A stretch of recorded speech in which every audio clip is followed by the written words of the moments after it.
uma palestra bastante especial. Espero que não tenha ficado ruim aí para vocês o PDF, mas eu coloquei ele meio esticadão aqui para poder ficar mais fácil de visualizar na tela, tá?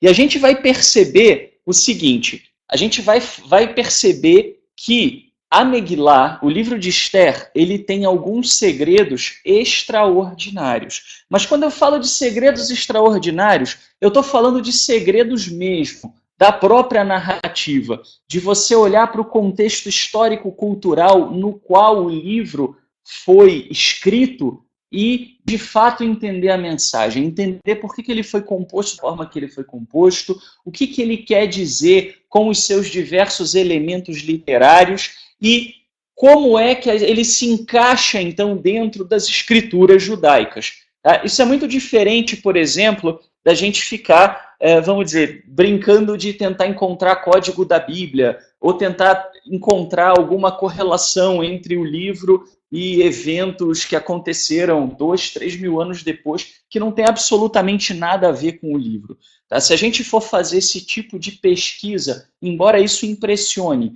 na realidade já há provas, há indícios, né? Pessoas que já escreveram sobre isso, que você pode fazer isso com tudo. Não à toa, Nostradamus faz muito sucesso.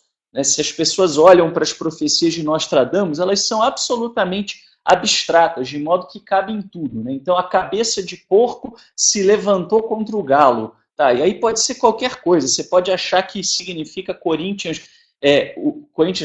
Palmeiras jogando com o Atlético Mineiro. Você pode achar que é a máscara de uma guerra química, né, de um soldado numa guerra química, enfim, você pode interpretar de N maneiras. Então a gente vai fugir um pouco disso e vamos ficar com o pé no chão, vamos entender com o pé no chão realmente o que a Megilá revela e o que é que a gente de fato está comemorando. Bom, para isso a gente vai precisar percorrer um pouco o mundo literário da Megilá. E a primeira coisa que vocês vão esbarrar, talvez seja uma novidade para alguns aqui, talvez não, depende um pouco, né, de quanto você conhece, vamos dizer, de escritura no que diz respeito às diferentes traduções da Bíblia, tá? Mas existe uma tradição paralela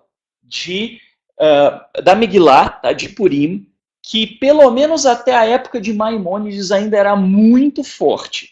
Por quê? Porque ele menciona isso na Halachá, ele menciona isso quando ele escreve sobre a lei judaica na Mishneh Torá, na sua obra em que ele delineia ali a lei judaica. Muito bem. E olha só o que o Maimônides diz, e nem todo mundo percebe por que ele diz isso. Ele diz assim, lá na Mishneh Torá, em Hilchot Megillah wa Hanukkah, que são as leis da Megilá. Megilá, pessoal, só para vocês entenderem, se refere ao livro ao livro de Esther. Tá? É um dos nomes que é usado, né, na lei judaica para se referir ao livro de Esther. Tá? Na realidade, não é a única Megilá que existe, mas Megilá, na realidade, é uma história que é contada e é escrita para uma finalidade litúrgica. Tá? Então, Megilá, ela é uma narrativa, mas ela tem um objetivo litúrgico, ou seja, ela é uma narrativa que foi preparada para uma finalidade de um rito religioso, que é diferente, por exemplo, de você pegar, de repente, um livro de reis, de Melachim, que você tem um relato histórico ali, a partir da perspectiva de um profeta que está olhando os fatos e acontecimentos de Israel. Aqui não. Aqui existe uma preocupação com a liturgia, coisa que numa narrativa puramente histórica não aparece e não acontece. Tá? Então, quando Maimônides fala das leis que se referem à leitura da Megilá, a leitura do livro de Esther nessa época, ele diz assim, uma pessoa que fala outra língua que não o hebraico e ouve a Megilá lida em hebraico escrito em escrita santa, cumpre sua obrigação de ouvir a história, né, nessa data. Mesmo que não compreenda o que está sendo lido. Tem um errinho aqui, né? Não é lida, é lido. E aí, isso aqui é muito fácil da gente entender pelo seguinte, eu expliquei isso quando a gente estava revendo, pessoal que é judeu e que participou da aula, quando a gente estava revendo as leis de Purim. O que acontece? Os sábios eles tinham uma preocupação muito grande que as pessoas pudessem aprender o hebraico, que as pessoas pudessem estudar o hebraico. Então existe uma concessão de que você pode ouvir uma narrativa em hebraico, ou uma bênção, ou uma oração em hebraico e cumprir uma obrigação litúrgica. Por quê? Porque a ideia é que à medida em que a pessoa fosse sendo exposta ao hebraico, ela iria aprendendo. E também porque a liturgia de qualquer sinagoga, em boa parte do mundo, na maioria das vezes, era o próprio hebraico. Nem sempre foi assim. Por exemplo, os hispano-portugueses frequentemente rezavam em ladino, as comunidades gregas rezavam em grego, mas em uma boa parte das comunidades judaicas você tinha então o hebraico como a língua corrente. Tá? Então até aqui tudo bem, a gente entende, né, que uma pessoa, se ela estiver ouvindo a história de Esther, ela pode ouvir tanto na língua dela, numa língua que ela fala, vamos dizer assim, ou no hebraico. Tá, mas aí vem uma surpresa. Semelhantemente, se a Megilá foi escrita em grego e uma pessoa ouviu, mesmo uma que fale hebraico, cumpre sua obrigação, mesmo que não compreenda o que está sendo lido. Isso aqui é bizarro. Por quê? Olha o que ele vai dizer mais adiante. Se contudo for escrito em aramaico ou em outra língua das nações, aquele que a ouve cumpre sua obrigação somente quando compreende a língua e somente quando a Megilá está escrita naquela língua. O que ele está querendo dizer com isso? Só para contextualizar para quem não conhece essa prática judaica. O que ele está dizendo? Ele está dizendo o seguinte, que no momento em que você vai ouvir o livro de Esther, nessa época do feriado de Purim, a gente vai ver por que o feriado se chama Purim, inclusive, essa pessoa, se ela estiver ouvindo numa outra língua que ela não fala, ela não cumpre a obrigação de ouvir a história de Esther. Faz sentido. Imagina você que fala português, você vai para a Alemanha e aí você ouve a história de Esther em alemão. Você não fala alemão. E aí? Você não vai entender absolutamente nada. Você não sabe nem se eles estão lendo a história de Esther ou estão lendo um periódico, porque você não entende o que está sendo lido. Ou então, você, de repente, contrata uma pessoa para fazer a leitura para você de Esther na sua sinagoga em russo. Você não fala russo. Então, faz sentido que você só cumpra a sua obrigação se você ouvir a história de Esther numa língua que você entenda. O objetivo aqui não é que a história de Esther seja um grande mantra para ser recitado, e sim que você entenda o que está sendo dito. Faz total e absoluto sentido até aqui o que a gente está falando. A gente entende a concessão para o hebraico. Né? Por quê? Porque você pode ainda não estar muito fluente no hebraico, você vai numa sinagoga, a leitura vai ser em hebraico, etc. Mas aí você vai aprendendo aos poucos, dá para entender. Mas por que raios o grego? Isso é que é bizarro. Repara, quer dizer, se você ouvir a Megilá, você não fala grego, tá? Você ouvir a Megilá em grego, você cumpre a sua obrigação. Se você ouvir a Megilá em russo, você não cumpre sua obrigação. Isso é muito bizarro quando a gente pensa assim. Muita gente entende que isso é por causa do fato de que o grego era o inglês da época. Uma boa parte do mundo falava o grego. Na época em que você tem, né, na época do Talmud, etc. Mas isso é uma meia-verdade. Já na época talmúdica, você tinha outras línguas com grande importância. Você tinha o latim, você tinha, por exemplo, o próprio aramaico, e assim por diante. Tá? Mas por que o grego? Por uma razão muito simples, pessoal. Pois é uma novidade para muita gente, porque o que acontece? Né? Como você tem, então, uma coisa que não acontece mais, se você pegar, por exemplo, e for ter uma aula sobre Purim em qualquer lugar, uma sinagoga, como a gente teve aqui, eles normalmente nem vão ler essa parte, nem vão citar. Eu nem citei essa parte na época, né, da aula. Por quê? Porque eu sei que ninguém vai ler a Megilá em grego. Tá? Agora, aqui eu estou citando, viu, principalmente aqui para o Yaakov, para a Jéssica, né, que falaram que isso é uma novidade para eles, né? Então eu estou citando porque isso é importante. Porque isso é resquício, pessoal, do fato de que havia 2 livros de Esther diferentes. E esses 2 livros de Esther, eles eram muito populares. O livro em hebraico e o livro em grego. E eles são diferentes. Aliás, eles são muito diferentes. E eles eram tão importantes na comunidade judaica que se você lesse um ou se você lesse o outro, você cumpria a sua obrigação perante a lei judaica. Olha só o grau de importância. É claro que depois, com o passar do tempo, o texto massorético prevaleceu, que é o texto que é usado pelos judeus e também pelos cristãos de orientação protestante, ou evangélica, etc. Mas durante muito tempo a comunidade judaica leu dois textos diferentes. E esses dois textos diferentes, eles são muito interessantes. Né? A diferença entre eles é um grande segredo que vai explicar um aspecto muito importante da Megillah. Mas eu vou começar, como eu sou malzinho, né, com vocês, então eu vou começar contando qual é a diferença, mas vocês só vão entender o porquê da diferença no último slide. E, por favor, mantenha a sua curiosidade, nada de ir lá para o último slide e olhar, hein? Quem for lá para o último slide e olhar vai ter o mesmo destino de Haman, hein? Tô brincando. Bom, quais são, então, as principais diferenças? Nós vamos olhar o essencial do texto grego, tá? Mas, basicamente, a diferença é a seguinte. No texto massorético, tá? A história de Purim acontece, assim, de uma maneira meio... vamos dizer assim, né, meio inesperada, né? Como dizem lá na minha terra, né, o Haman um dia, né, que era o segundo no comando do exército, do reinado da Pérsia, né? Ele um dia acorda, né, de mau humor e aí vê um judeu que não se curvou a ele. E aí tem várias razões, né? Tem alguns sábios que dizem que é porque o Haman se achava uma divindade, porque era comum você se encurvar perante uma divindade não, perante um rei ou perante um governante, era comum. E isso acontece na própria Bíblia hebraica em várias ocasiões. Isso não é mal visto. Mas há alguns que dizem que o Haman se achava uma divindade. E era muito comum naquele período que isso acontecesse.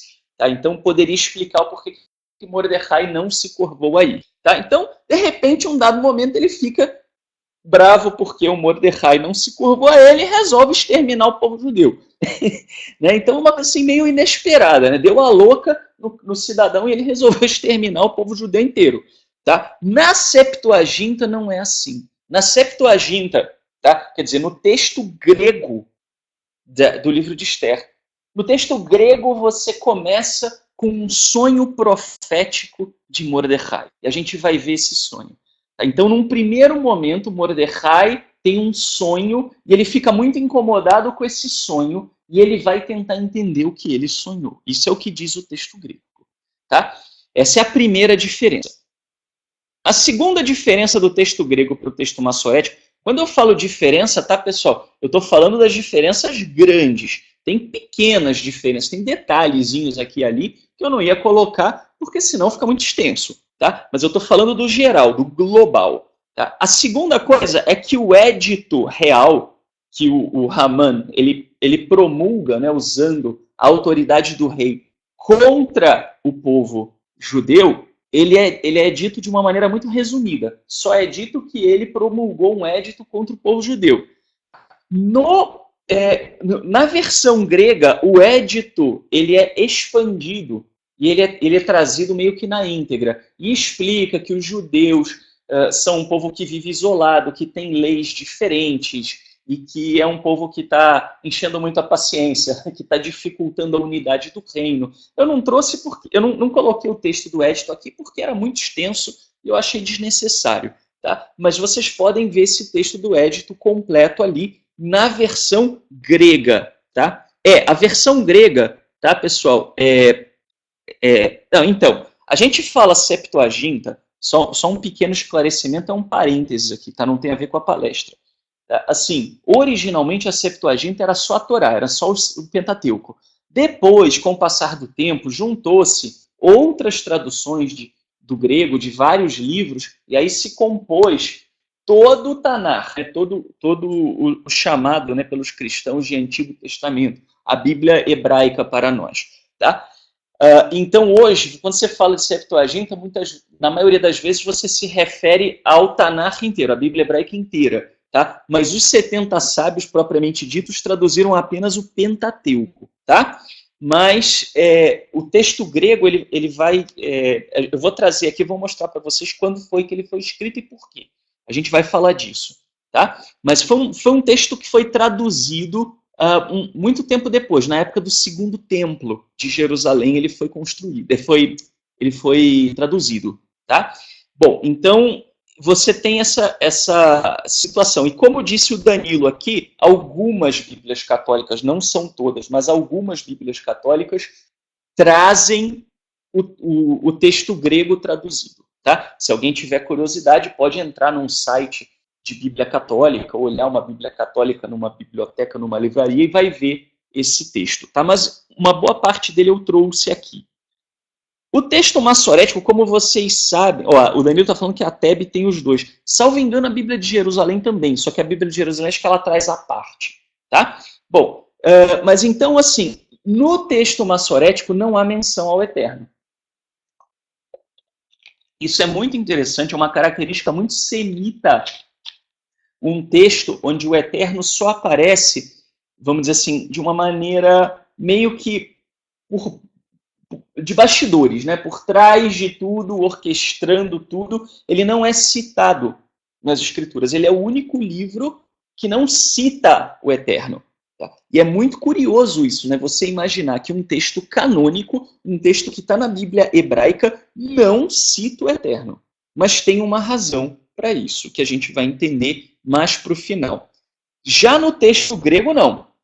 No texto grego, o Eterno é citado várias vezes. Inclusive, tanto Mordecai quanto Hadassa, né, tanto Mardoqueu quanto a rainha Hadassa, né, Esther, Hadassa era o nome hebraico dela, oram ao Eterno.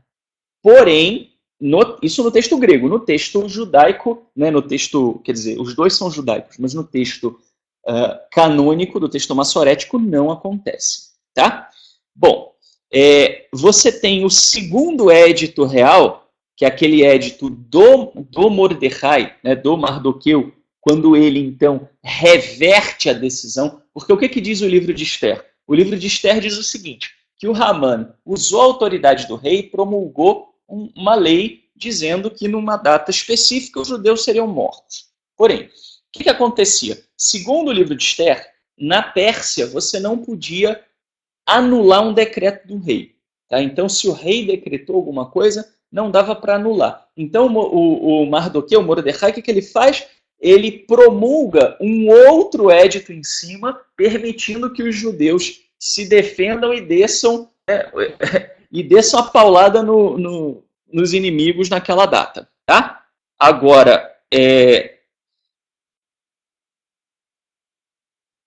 bom, aí eu já não sei, tá, Patrícia? Até porque essa não é uma boa tradução, tá? Primeiro que ela não é judaica, de fato. Segundo que ela é uma tradução baseada em outras versões do português, é uma tradução muito ruim, tá? Mas eu não sei, muito provavelmente ela deve seguir o texto massorético, tá? Ela não deve seguir o texto, não deve seguir o texto grego, não. O texto grego normalmente só quem segue a Septuaginta, tá? Bom, e aí depois, no texto grego, no texto hebraico, você tem a celebração de Purim, o povo judeu comemora a vitória, né? Basicamente é isso, né? A Esther ela vai parar na corte do rei, e então o Mordecai tem aquela indisposição com o Haman manda matar todos os judeus, e aí o que acontece? O Mordecai pede a interferência de Esther, eles jejuam, Esther vai perante o rei, pede, né, um favor ao rei, prepara um banquete para ele, para o Haman, arma uma cilada para o Haman, e aí a Esther pede ao rei que poupe a vida dela, né, por causa do édito de Haman, e aí o rei, então, enfurecido, permite, né, que o Mordecai faça um édito novo, e aí eles acabam com os inimigos dos judeus, então os judeus vão celebrar no final. Tá? Basicamente é isso. Tem também aquela história que a gente sabe de que o Mordecai, num dado momento, conseguiu impedir o assassinato do rei. Né? Bom, então basicamente é isso. Acho que vocês conhecem, a maioria já deve conhecer já deve conhecer a história de Esther, né? Então, certamente é uma coisa que para vocês não é novidade. Se alguém ainda não conhece, sugiro que leia, né, depois, pelo menos aqui desse estudo, tá? Bom, mas no texto grego, Mordecai atribui os acontecimentos à profecia dada a ele pelo Eterno, tá? Então, depois que ele vence os inimigos, etc., ele fala, o sonho que eu tive, aquele sonho lá atrás, o sonho que eu tive significa isso, isso, isso. E aí ele atribui, o rio era estéril, né, e os dois animais, éramos eu e dois dragões, era eu e o Raman. Ele vai dar uma interpretação aí para a profecia que ele recebe, tá? E aí você tem uma outra coisa, que é a seguinte, no texto massorético não existe nenhum comentário sobre a secularização ou assimilação de Hadassah e de Mordecai. Tá? Então, não é que o texto massorético seja a favor da secularização, mas sim que isso não é objeto do texto. Tá? Então, por exemplo, a Esther, ela recebe um nome que é um nome pagão, né? O nome Esther é a forma aramaica de Estar, que era a deusa Babilônia da fertilidade, né? Os persas adotaram muito os costumes babilônios da época da conquista babilônica. Tá? Então, ela tinha um nome que era um nome pagão. A gente vai falar do nome dela daqui a pouco, tá? Mais adiante, porque tem outras interpretações e tudo, mas isso vai ficar mais claro depois. Né? E a Esther, então, ela estava tão assimilada que ninguém nem sabia que ela era judia, né? Assim, pelo menos na sua aparência, né? Assim, ela não estava com a aparência, né, de uma judia, de fato, etc. Tá? Então, assim, isso é muito claro, né? Da mesma maneira, também tem aquele embaraço. A Esther, ela casa-se com o rei. Não foi escolha dela, mas ela se casa com uma pessoa que não era do povo de Israel, que é uma coisa que também, pela lei judaica, não é bem vista. Tá? E assim, apesar dessas coisas não serem bem vistas, os textos do Tanar, da Bíblia judaica, né, da Bíblia hebraica, eles muitas vezes trazem os personagens fazendo bobagem, né, ou vítimas de certas circunstâncias, ou não cumprindo tudo o que deveriam. E isso não é um problema. Tá? E isso não é um tema tratado no texto de Esther, no texto da Megilá, do texto massorético. Tá? Mas no grego, você percebe uma preocupação muito grande, tá? De dizer isso. No grego, na oração de Esther, por exemplo, ela fala do horror que ela tem a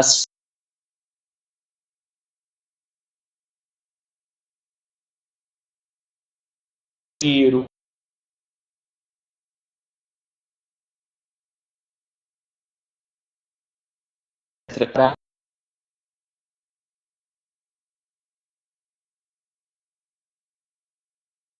da comunhão, essa questão da assimilação e da secularização. Ou seja, isso já era um problema para a comunidade do texto grego. Tá? Então, assim, o texto grego ele é uma releitura do texto hebraico que busca eliminar o desconforto de um acontecimento aparentemente casuístico, sem menções ao eterno, e onde os heróis são mencionados em contexto de assimilação, sem que o texto entre no mérito de condenar a secularização. Tá? Então, assim, o texto grego foi o seguinte: alguém pegou o texto massorético, quando passou para o grego, colocou algumas outras tradições, talvez até tradições orais ou coisas do gênero, para consertar um pouquinho o texto, entre aspas, está bem entre aspas esse consertar, para a comunidade a quem ele se destinava, para que as pessoas não têm, para as pessoas que não têm acesso, né, vamos dizer assim, ao texto massorético. Tá? Bom, então, vamos olhar agora um pouquinho disso daqui, só para vocês conhecerem, porque eu imagino que deva ter dado uma curiosidade. Tá? Então, qual é o sonho de Mordecai? Diz assim, deixei os termos no hebraico, tá? Porque eu não estava com paciência de procurar como é que estava no texto grego. Bom, no segundo ano, quando Ahasverosh, o grande rei, no primeiro dia de Nissan, Mordecai, filho de Yair, filho de Shimei, filho de Quish, da tribo de Beniamim, viu um sonho. Ele era um homem judeu que habitava a cidade de Xuxá, um homem grande, servindo à corte dos reis. E eis que ele era do grupo de exilados que Nabucodonosor, rei da Babilônia, tomou cativos de Jerusalém, de Jerusalém, com Jeconias, rei de Judá. Então aqui está introduzindo quem era o Mardoqueu, né, o Mordecai, como vocês queiram, né, o Mordecai no hebraico. E esse foi o seu sonho. Vide gritos e confusão, trovões e terremotos. Tá? Então aqui está falando de uma catástrofe, né, de um acontecimento terrível. Caos sobre a terra. Vide, 2 grandes dragões se aproximam, ambos prontos para lutar. No final do livro, ele interpreta que os dragões são ele e o Haman, tá? E um grande ruído se levanta deles, e ao som deles, toda a nação se preparou para a guerra, para lutar contra uma nação de pessoas retas. Está falando, obviamente, do povo judeu. Isso é interessante de vocês.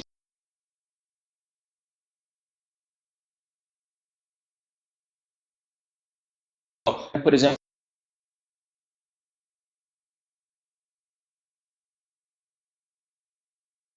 ou não tá descrevendo um mundo mágico de duendes e fadas invisível ao seu olho. Ele está descrevendo o quê? Nações, povos, reis, governantes, etc. Tá? Vocês estão me ouvindo bem? É só o som da Uzelita que está falhando ou de vocês também?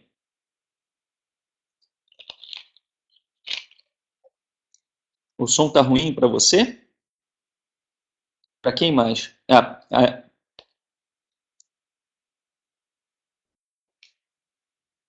Vamos ver aqui se está falhando. Bom, mas tá dando para ouvir ou tá muito ruim? Eu posso... Ó, se o Danilo tá falando que tá bom aí para ele, é sinal de que deve estar ruim aí para vocês de acordo com a internet de vocês, tá? Então, aí vocês tentem reiniciar, tentem entrar na sala de novo, tá? Ou, se tiver muito ruim, alguém podia postar o link, tem o tutorial, quem quiser ligar, tá? Quem tem aquele plano de DDD ilimitado, que custa acho que R$30, né, da Embratel, você pode ligar no telefone de São Paulo e ouvir pelo telefone, tá? Então fica uma dica aí para vocês, tá? Bom, então, exatamente, assim, no livro grego você tem uma diferença, você tem a oração de Esther, né? E a gente vai trazer aqui. Bom, e aí então ele fala assim, continuando, tá? Ele diz assim, ao som deles toda a nação se preparou para a guerra, para lutar contra uma nação de pessoas retas. Vide um dia de escuridão e trevas, aflição e angústia, opressão e grande caos sobre a terra. E a nação reta inteira estava em caos, temendo os males que os ameaçavam. Está falando do povo judeu, obviamente.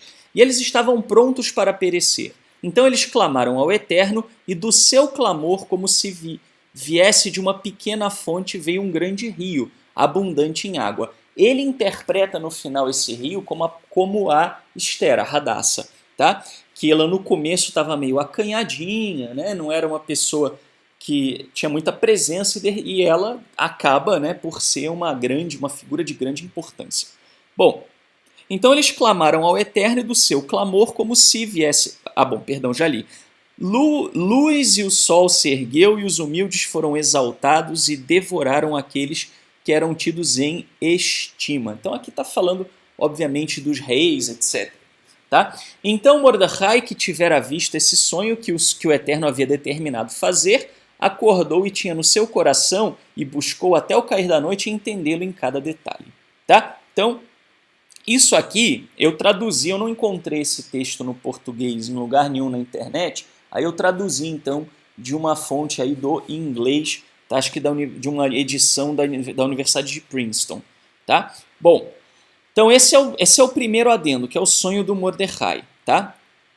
Aí você tem a oração do Mordecai. Ele diz assim, Eterno, eterno, Rei Todo-Poderoso, todo o universo está sujeito à tua autoridade. Não há quem possa se opor a ti, quando é da tua vontade salvar Israel, porque tu fizeste o céu e a terra e toda a maravilha que está abaixo do céu. Tu és o Senhor de tudo, e não há quem possa resistir a ti, o Senhor.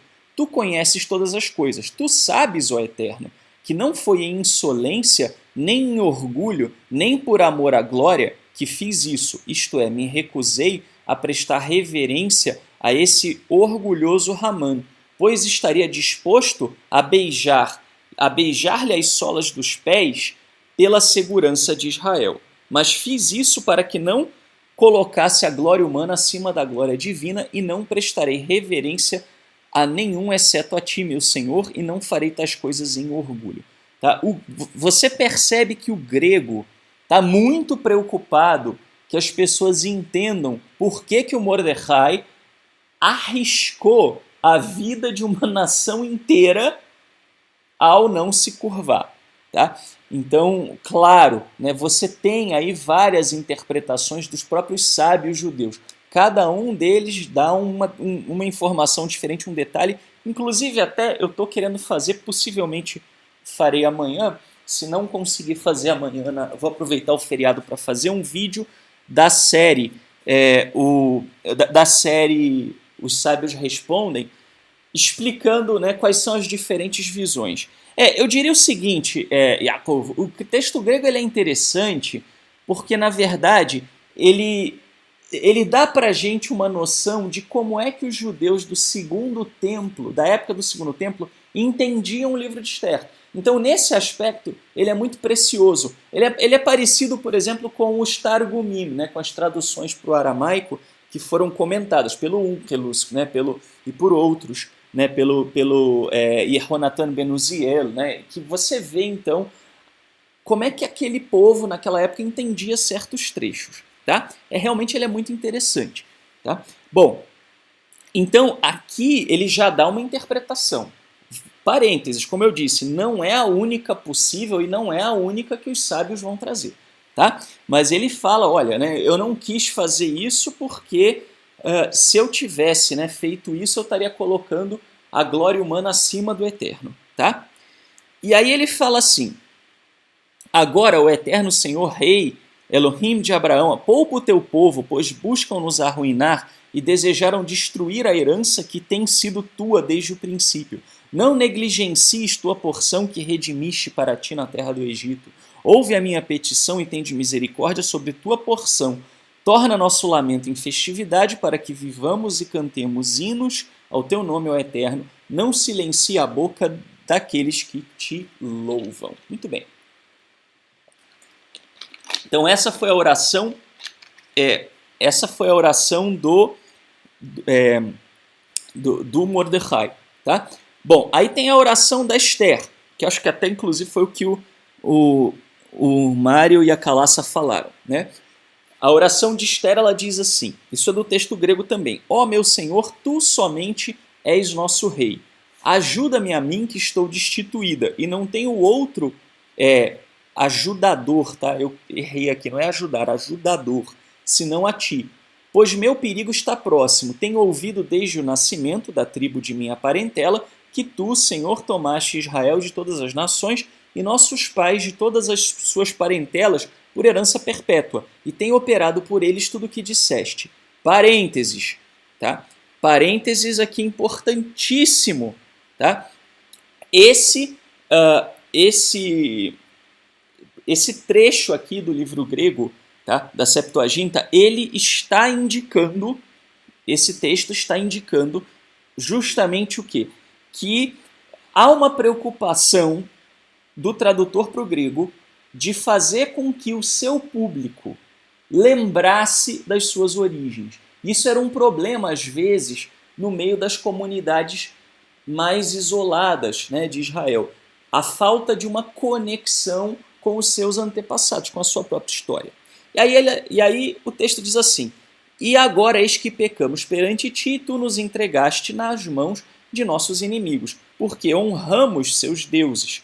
Então aqui já está atribuindo a aflição que o povo de Israel estava passando na Pérsia à adoração a outros deuses. Isso não é dito no livro de Esther, no texto massorético, no texto hebraico tradicional. Tá? Isso não é dito, embora a gente até poderia inferir pelo fato, né, de que um dos motivos do exílio foi justamente a idolatria. Então, assim, também não é uma coisa que está muito distante, né, da realidade. Mas não é dito, isso é inferido, é a inferência do autor da tradução grega. Tá? E aí ele coloca aqui. Aí ele diz assim, Tu és reto, ó Eterno, mas agora eles não se contentam com a amargura de nossa escravidão. Tá? Isso é um texto interessante até. Eu até procurei mais de uma versão para ver se tinha outra palavra, mas faz uma alusão ao fato de que o povo de Israel teria sido maltratado na Pérsia. Eles teriam sido rebaixados a uma condição de servidão. A gente não sabe o quanto disso é fato mesmo, tá? Porque escravidão e servidão, na verdade, no hebraico é a mesma palavra, né? Você não tem uma palavra específica para escravidão, né? Então, seria a mesma escravidão e serviço, né? Seria um eved, um servo e um escravo, né? A mesma palavra, tá? Agora, então, assim, a gente deduz, né, que na Pérsia o povo judeu não tinha exatamente os melhores terrenos, as melhores coisas, porque eles chegaram na Babilônia exilados, né? E esses judeus que estavam na Pérsia eram judeus da diáspora, tá? Então faz sentido, embora isso não seja dito explicitamente pelo texto massorético, tá? Mas lançaram suas mãos sobre as mãos de seus ídolos, de modo a abolir o decreto de tua mão, a destruir completamente tuas heranças e calar a boca daqueles que te louvam, extinguir a glória da tua morada e do teu altar, e abrir as bocas das nações para louvar vaidades, de modo que um rei mortal seja admirado eternamente. Olha a preocupação aqui sutilmente colocada com a herança, né, com a herança em Israel, com o que também? Né, a morada do Eterno e o altar. Por quê, pessoal? Embora hoje você tenha já uma visão mais global no povo judeu quanto à importância do Templo de Jerusalém, você não tinha isso tão explícito e claro na época do Segundo Templo. Tá? Muito pelo contrário, você tem comunidades até que estavam no exílio que montaram os seus próprios templos, tá? E que faziam os seus próprios sacrifícios e que meio que romperam um pouco com o judaísmo do templo, tá? Tanto é, inclusive, que você pega, por exemplo, dois livros muito populares que sobreviveram, né, dois pseudepígrafos do Segundo Templo, o livro de 1º Enoque e o livro de Jubileus, e eles tentam dissociar mesmo a própria Torá do contexto histórico da terra de Israel, para tentar fazer com que eles pudessem, na diáspora, ter, vamos dizer assim, uma outra forma de cumprir a Torá sem que eles estivessem vinculados com o sistema do templo em Jerusalém. Então, embora isso hoje no povo judeu seja bem mais forte, naquela época não era tanto assim. Tá? Bom, pode ser até que seja um pouco daquilo, né, que a gente costuma falar, que às vezes a gente só valoriza quando a gente perde, né? Bom, então, ele vai falar o seguinte, o texto, né? Ó Eterno, não renuncies a ele o teu cetro, nem os permita rirem de nossa queda, mas inverte seu conselho contra eles próprios e faz um exemplo daquele que começou a nos injuriar. Lembra-te de nós, ó Eterno, e manifesta-te no tempo de nossa aflição, e encoraja-me, ó Rei dos deuses, governante de todo o domínio. Coloca discurso harmonioso na minha boca perante o leão, e volta-lhe o coração para odiar aquele que luta contra nós, para a total destruição daquele que consente com ele. Tá? Bom, parênteses, os reis eram representados muito comumente como leões, né, nos tempos antigos. Bom, aliás, a gente fala isso até na nossa cultura, né? Chama o leão de rei da criação, né? Então, mas livra-nos pela tua mão e ajuda-me a mim, que sou destituída, que ninguém tem senão a ti, ó Eterno. Tu conheces todas as coisas e conheces, olha isso aqui, ó. que odeio a glória dos transgressores, abomino o leito do incircunciso e de todo estrangeiro.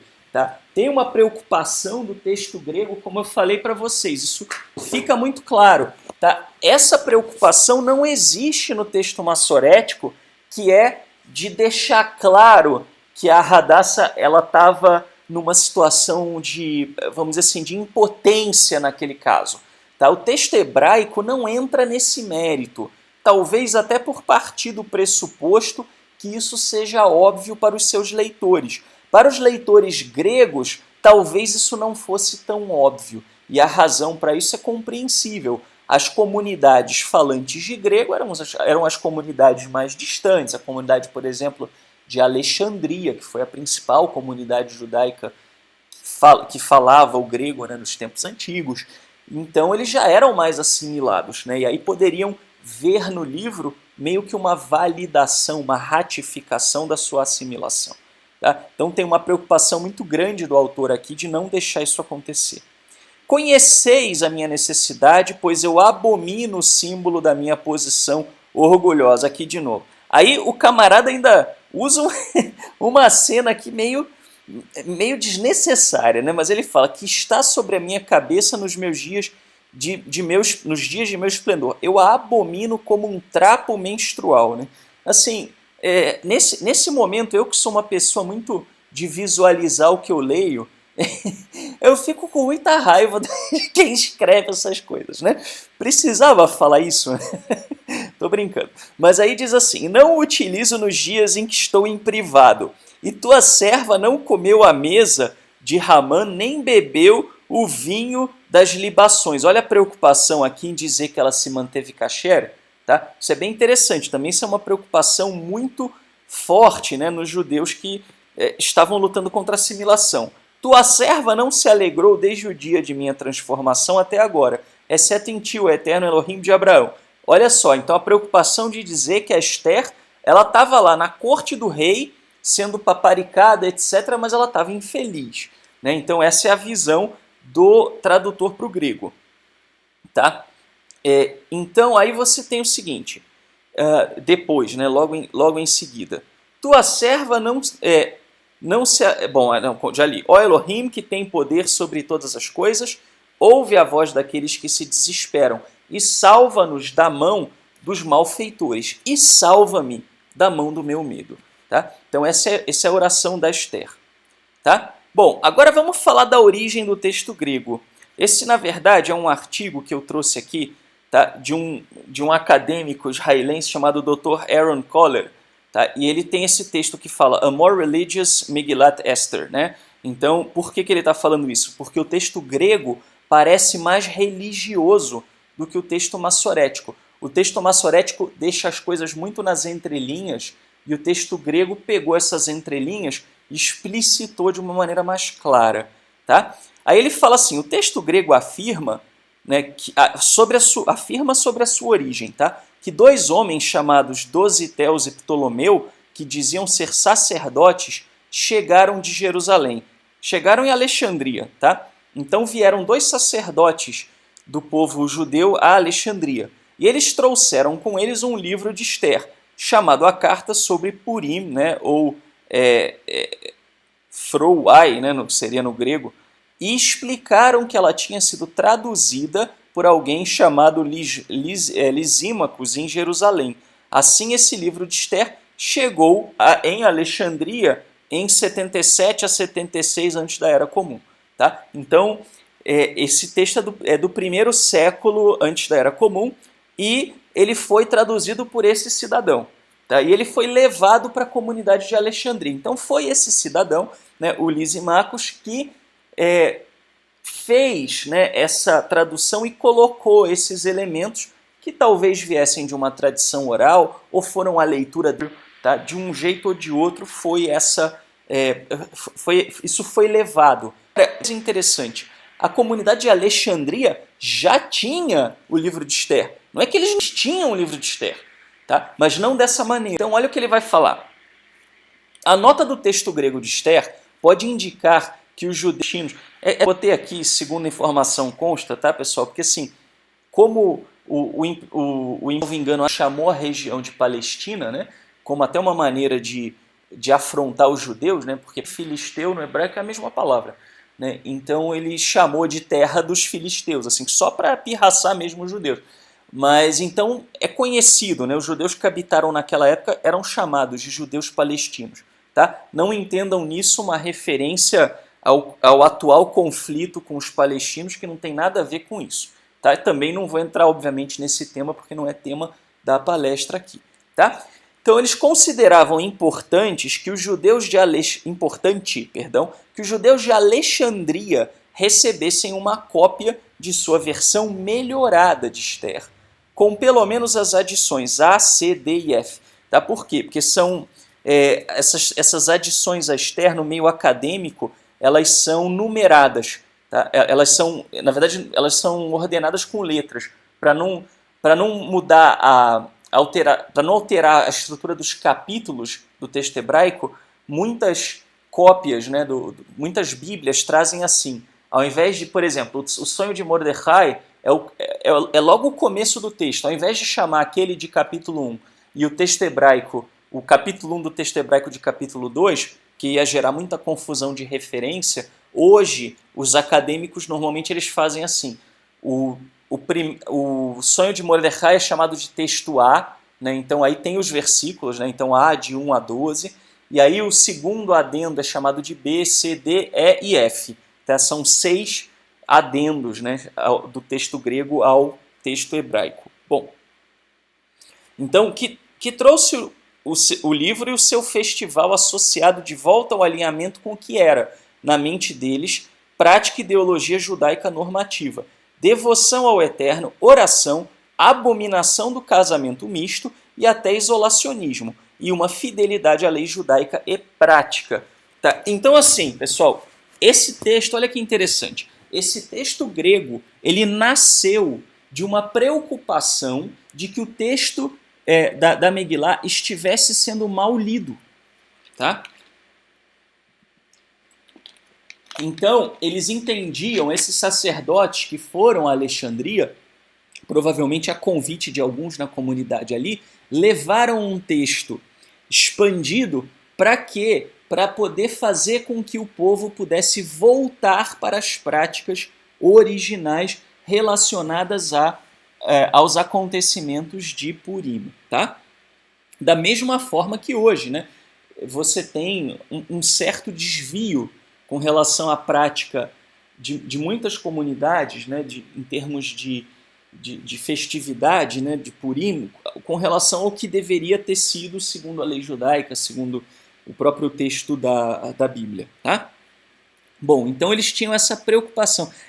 Isolacionismo no sentido de que... É que assim, na verdade, foi a palavra que eu encontrei aí, né, para colocar, mas no sentido assim de você não se juntar, se assimilar a uma sociedade, entendeu? Não comer na mesma mesa que os outros comiam, porque eles comiam, né, vamos dizer, comida não kasher, não participar das mesmas festividades, porque a maioria das festividades era pagã na sua essência, entendeu, Felipe? É nesse sentido. Tá? Da mesma maneira que, por exemplo, você tem hoje um judeu no Brasil, ele pode meio que se sentir pressionado a celebrar o Natal, a participar de uma festividade de Natal, né? E aí isso acaba gerando algumas assimilações. Tá? Então é mais ou menos nesse sentido que ele está dizendo. Tá? Bom, aí ele fala, em outras palavras, essa era provavelmente uma edição revisada, produzida por judeus palestinos, né? De novo, né? Palestino no sentido que morava naquela região que o imperador Adriano chamou de Palestina, e enviada a Alexandria para corrigir a edição diáspora centrista que os judeus já tinham. Tá? Então, esse texto estava tentando corrigir um problema de interpretação. Tá? Então, assim, o texto massorético estava sendo mal interpretado, tá? pelos judeus de Alexandria, na visão dos judeus da terra de Israel. Então esse texto expandido, ele foi produzido para transmitir uma mensagem original. Né? Como hoje você tem, né? Virou carnaval judaico, não era para ser. Né? Bom, Aí você tem o seguinte, então, aí ele vai fazer um adendo curioso, tá, que talvez responda a uma dúvida que pode ser a dúvida de muitos. Não é acidental que o livro de Esther é o único livro a não ser preservado de forma alguma entre os manuscritos do Mar Morto. Ele não aparece nos manuscritos do Mar Morto. Tá? Os manuscritos do Mar Morto trazem todos os livros do Tanar, né? Todos, essencialmente todos, menos o livro de Esther. Né? Por quê? Para a comunidade de Qumran, casamento misto era ofensa capital. Se você fosse alguém da comunidade de Qumran, né, que muitos dizem que eram os essênios, tá? Que, parênteses, eram muito diferentes do que o pessoal diz que é essênio hoje em dia. Né? Hoje em dia, tudo que é místico, esotérico, bonitinho, o pessoal tem mania de falar que ou veio dos essênios, ou veio de Atlântida, ou veio de não sei aonde. Tá? Mas o pessoal que morava nas cavernas de Qumran era extremamente legalista, era era ultra religioso. Provavelmente eles achariam os ultra-ortodoxos de Jerusalém hoje muito leves na sua observância. Tá? Então, o pessoal de Qumran com certeza tinha horror ao livro de Esther. Essa é a verdade. Tá? Porque era um livro que falava a partir de uma perspectiva de diáspora. Tá? Bom, então ele falou, né? É uma comunidade que se afastou da sociedade impura de Jerusalém, né? Porque eles dizem, os escritos do Mar Morto falam isso, nós nos separamos porque Jerusalém se corrompeu, porque o templo se corrompeu, eles falam isso, né? E certamente não tolerariam um livro no qual os heróis eram tão enredados na cultura imperial. Tá? Exatamente. Tá? Os essênios chegavam a dizer que os fariseus eram liberais. Pra você ter uma ideia, tá? De como é que era a coisa. Né? Então essa era a realidade aí. Tá? Bom, pessoal, então isso aqui é uma pequena introdução que a gente vai precisar mais para frente. Tá? Agora, vamos falar do estilo literário do livro de Esther. Tá? O estilo literário do livro de Esther, ele é basicamente... Tá? Você vai entender muito bem esse estilo se você assiste uma série chamada Game of Thrones. Tá? Porque é exatamente o estilo literário do livro de Esther, é o precursor do que você tem hoje, que é o Game of Thrones e algumas outras. Tá? Então, por quê? O que vai falar? Eu trouxe aqui um professor, também um acadêmico, né, chamado Lawrence M. Wills, que ele, nesse artigo, Rejoicing on Purim with a Jewish Novel, ele vai explicar o estilo literário de Esther no contexto da época. Então ele fala assim, na Grécia e no Oriente Médio Antigo, havia exemplos de história novelística, relatos que se focavam em amor e em sexo nas cortes dos aristocratas e reis. Bem o que é o Game of Thrones, embora o Game of Thrones seja uma sociedade fictícia. Né? Heródoto, que foi um grande historiador grego, e outros historiadores gregos incluíram, aí ele chama, né, entre aspas, de intrigas de harém dos monarcas orientais. Eles focaram nas relações entre homens e mulheres em posições elevadas, como faz Esther, e também incluíam cenários fantásticos e idealizados, tom aventureiro, finais felizes e mais diálogo do que as narrativas anteriores, geralmente entre homens e mulheres. Então, o estilo literário do texto de Esther é muito diferente do restante das escrituras. Já começa que você não tem muito enfoque em mulheres nos textos antigos. Você tem, talvez com enfoque em mulher, você tem 3 textos bíblicos. Né? Você tem a história de Ruth, você tem o livro de Esther e talvez pode-se falar de Cantares, né? Da Sulamita em Cantares. Tá? São os textos assim, onde você mais tem enfoque em mulher. Fora isso, você tem talvez alguns trechos do livro de Juízes que falam de Débora. Nos apócrifos, né, você tem a história de Judite, muito antes de Judite virar uma atendente de telemarketing da TIM, né, nos vídeos humorísticos, né, era também uma história centrada numa heroína, né, é um pseudepígrafo do Segundo Templo. Tá? Então, você tinha muito isso. E esse estilo literário, ele tinha muito diálogo, que é uma coisa que tem muito no livro de Esther, que não é muito comum se você pegar, por exemplo, o livro de Reis, os livros de Samuel, tá? O livro de Neemias. Não é muito comum você ter um monte de diálogo como você tem no livro de Esther. Tá? Aí ele fala, dentre os judeus, os livros de Judite, Tobias e José e Azenate, esses são textos, todos são textos pseudepígrafos do Segundo Templo. Seguiam Esther, e por volta desse mesmo período, os gregos e romanos escreveram novelas de aventura e romance. Aí você vai falar, Shaul, mas os gregos faziam, mas como é que eu sei que os judeus faziam isso? Ele vai chegar lá. Alguns textos gregos também continham histórias de monarcas orientais, às vezes os vendo positivamente, mas frequentemente ridicularizando a fortuna e a decadência daquela corte. Tá? Então você tem isso muito comumente em algumas obras. O livro de Esther tem elementos satíricos. Quando ele fala, ele descreve, né, que a corte do rei Ahasverosh levou 180 dias, são 6 meses, celebrando, né, pessoal? Isso aqui é uma crítica. Não é que levou 6 meses uma festa. Imagina, se a economia de um país ia parar por 6 meses. Isso é uma crítica. Né? Esther levou 1 ano, né, sendo banhada em óleos, etc., para ser preparada. Isso é uma crítica. Quando o autor está escrevendo isso, ele está criticando, ele está falando, olha, eles fizeram uma coisa muito exagerada. Tá? Era tudo tinha muita ostentação, era muito exagerado. Então é satírico, né? Tem elementos ácidos. O livro de Daniel tem isso com relação à corte babilônia. Você vê que ele se repete várias vezes. Quando ele fala de Nabucodonosor, ele fala todos os seus oficiais, né, assim, para tirar um barato mesmo, né, com a corte babilônia, tá? A gente vai chegar lá, tá? Bom, então, assim, o que a gente sabe é que a compilação, na verdade a gente não sabe com quem se originou, a gente sabe que a compilação final, ela foi estabelecida pelo Sinédrio, né, pela corte judaica, tá? Aí ele diz assim, ele diz o seguinte, a corte persa era tomada como um cenário apropriado para tais intrigas de harém, uma espécie de antigas ligações perigosas. Narrativas muito semelhantes a Esther foram escritas na época por judeus, mas somente fragmentos permaneceram. Tá? A exceção a isso seria a história de Judite. A gente falou da história de Judite na palestra sobre Hanukkah. Tá? Aliás, até um midrash, né, sobre Judite ainda permanece também na cultura judaica e é contado normalmente na época de Hanukkah. Tá?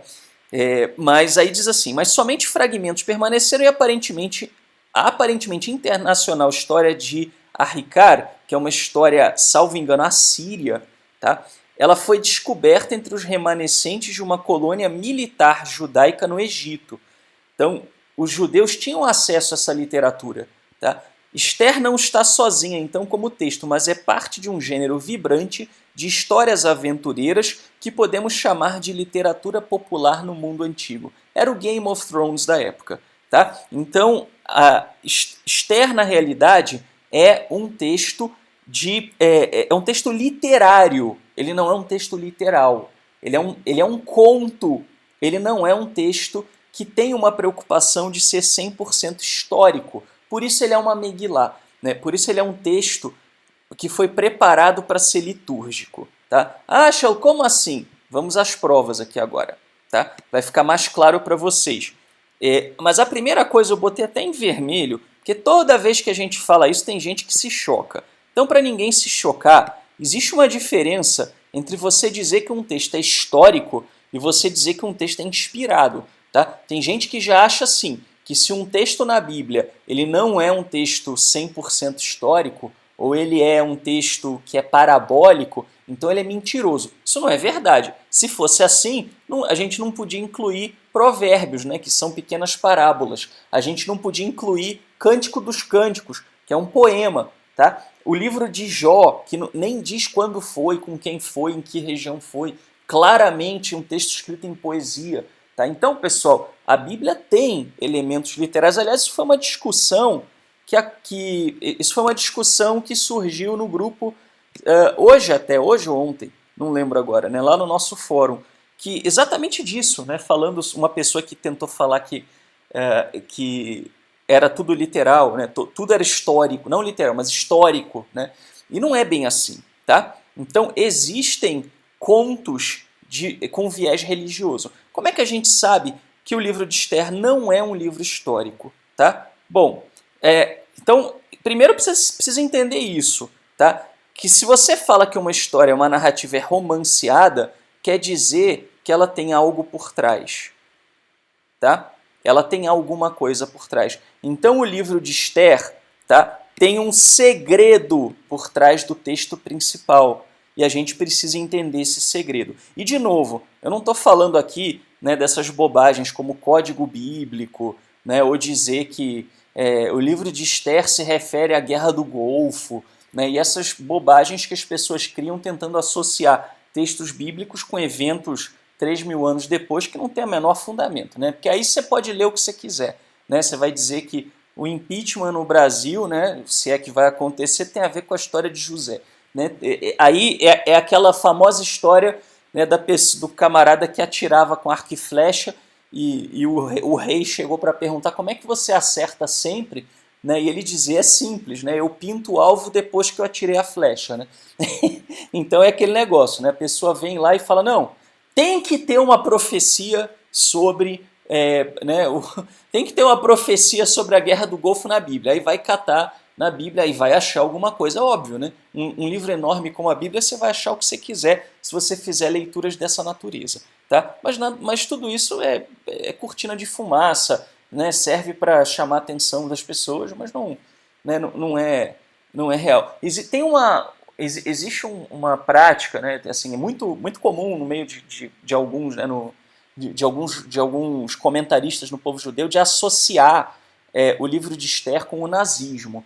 Tá? Mas isso não pode ser visto como profecia, tá, pessoal? Isso são analogias, né? Você pode fazer uma analogia aqui e ali, mas não é profético. Tá? Dizer que o livro de Esther profetiza sobre o nazismo seria, né, como infelizmente alguns chegam a esse extremo, né, principalmente no meio ultra-ortodoxo, já é um exagero muito grande. Tá? Bom, mas então vamos entender o segredo de fato, o segredo mesmo, tá, do livro de Esther. O que o livro de Esther está querendo dizer? Né? A famosa exegese, né, exegese com S, né, e exegese com X. Tá? Bom, então, geralmente, tá, as pessoas que tentam associar o livro de Esther com um evento histórico, elas olham para dois monarcas, Artaxerxes I ou Xerxes I. Tá? Ou seja, ou aconteceu entre 485 ou 424 antes da Era Comum. Tá? Então, foi a época que esses dois monarcas viveram. Tá? A maioria associa com Xerxes I, mas hoje já tem vamos dizer, uma tentativa de associar com Artaxerxes, porque Artaxerxes, vamos dizer, também apresenta algumas características aqui que poderiam ser associadas. Tá? Só que aí você tem um problema. O livro de Esther diz, aí é Esther, texto massorético. Havia então um homem judeu na fortaleza de Shushan, cujo nome era Mordecai, filho de Yair, filho de Shimei, filho de Kish, homem benjamita, que fora transportado de Jerusalém, com os cativos que foram levados com Jeconiá, né, com o Jeconias, rei de Judá, o qual transportara Nabucodonosor, rei da Babilônia. Ora, qual é o problema disso? O exílio babilônio aconteceu em 597 antes da Era Comum. Tá? Ou seja, se o Mordecai, né, se o Mardoqueu foi levado neném para o cativeiro babilônio, neném, com meses, tá? Semanas, dias, ele teria que ter 118 anos, no mínimo, tá? No momento em que Esther foi introduzida no Palácio Real. Tá? Só que, o que acontece? Além do camarada ter que ser, né, um velhinho de 118 anos, tá? Você teria um problema, porque ele era primo da Esther. E a Esther é descrita como jovem, tá? Em Esther 2,17. E não há botox que faça uma mulher, né, que seja, no mínimo, aí vamos dizer que ela fosse, sei lá, 40 anos mais jovem do que o seu primo, tá? Assim, ela teria teria 80, né, pessoal? Assim, não, haja botox, né, para você supor que a Esther tinha 80 anos. Ah, o Mordecai era tio, não era primo. Tá, mas ok, mesmo assim, você está falando, se você botar mais 30 anos para trás, ela tem 50. Isso para uma semita, pessoal, ela já estava com o pé na cova. Não é que nem hoje, que uma mulher de 50 está enxuta, está ótima, muitas vezes até com um corpinho melhor do que as de 20. Não é assim, né, que era nos tempos semitas, tá? E virgem ainda, né? Quer dizer, coitada, né? Então, não é uma coisa que é factível aqui, de você imaginar. Tá? Então, esse seria um primeiro problema. Historicamente, não se encaixa. Aí você tem um outro problema, que os historiadores gregos adoravam falar dos persas. Era um assunto assim que eles tinham muita predileção. Tá? O Heródoto falava muito e o Ctesias, ou Cetésias, não sei como pronuncia isso, ele tinha sido médico na corte persa no reinado de Artaxerxes II. Então ele era um historiador grego que também falava muito sobre esse tema. Tá? Falava bastante. E o que ocorre? Nem o Heródoto nem o Ctesias mencionam nada nem parecido com os eventos do livro de Purim. Perdão, do livro de Esther. Tá? Então, já seria de se estranhar. Além disso, pessoal, a ideia de um monarca, não é o eterno, é um monarca, permitir que estrangeiros matassem 75 mil dos seus súditos é extremamente improvável. Tá? Teria tido uma revolta civil e o Ahasuerus teria sido morto pela sua própria população. Eles não iam tolerar. Você imagina, tá, o que seria? Seria mais ou menos como você imaginar que 75 mil bolivianos entrassem no Brasil e começassem a matar brasileiros. Tá? Não faz muito sentido isso do ponto de vista histórico. E pior, que não tenha nenhum registro disso ter acontecido. Tá? Então você tem esse grave problema se você tentar literalizar a história. Tá? Além disso, tá, você tem um outro problema. A gente sabe que Xerxes I, que foi o rei com maior abrangência no seu reinado, ele governou 20 províncias. E o livro de Esther cita 127. Não tem como.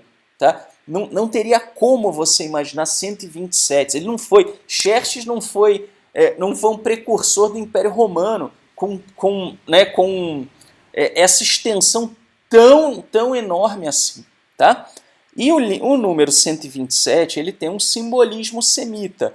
Né? O número 100 indica, né, ele é o quadrado de 10, né, e o número 10 ele indica uma totalidade perfeita. Então 10 vezes 10, né, indica sim, um reinado perfeito. Né? Quando você fala do 7, você está falando de uma conclusão, né, de um determinado período. Né? E o 20 também está associado ao 10, né? A potência de 10. Então, você tem aí 4 números 10, né? 10 vezes 10 e 10 mais 10, né? O que indica uma extensão perfeita por todos os pontos cardeais. Ou seja, ele está falando que a abrangência dele foi muito grande. Tá? 70 também, né? 70 e várias outras coisas. Né? Dizer que alguém falava 70 idiomas significava, na cultura semita, dizer que a pessoa era poliglota. Não é que literalmente precisasse falar os 70. Tá? E além disso, o que acontece? Xerxes é mencionado por Heródoto e por Cetésias como tendo por esposa Amestris. E aí, vários teólogos, etc., tentam falar, não, Amestris é Esther. Só que você tem um problema. Se você falar que Amestris é Esther, tá? E eu até confesso que por um bom tempo eu imaginei isso, que Amestris poderia ser Esther. Porque parece provável. Só que você tem um problema. Quando você vai ler sobre Amestris, tá? Ela é mencionada pelos historiadores gregos da seguinte forma. Tá? Primeiro, o pai dela era um general persa, não era um judeu. Tá? E lembrando que o Cetesias, ele foi médico na corte de Artaxerxes II, ou seja, ele conhecia isso de primeira mão. Tá? E ela é descrita por esses historiadores como sanguinária, vingativa e ninfomaníaca, ainda por cima. Eles chegam ao ponto de explicitar esse detalhe. Tá? Nenhuma dessas características condiz com a Radassa que a gente vê no livro de Esther. Seria muito complicado você imaginar que Esther era uma pessoa sanguinária, vingativa e ninfomaníaca. Tá? Não faria o menor sentido. Muito bem. Outra coisa, outro problema. O livro de Esther ele fala que na Pérsia, um rei, quando promulgasse um decreto, ele não poderia reverter esse decreto, não poderia anular esse decreto. Tá? Só que você tem exemplos da história da Pérsia que mostram o contrário, que podia sim, em vários casos, os decretos foram anulados. Tá? Então essa lei não existia na Pérsia. Tá? Isso faz parte do conto, né, da obra literária, que a gente vai entender um pouco melhor daqui a pouco. Tá? E assim, para os judeus da época, pessoal, eles sabiam, eles conheciam essas coisas, eles não eram ignorantes. Tá? Seria como para nós, se alguém perguntasse quem foram os últimos presidentes dos Estados Unidos. Tá?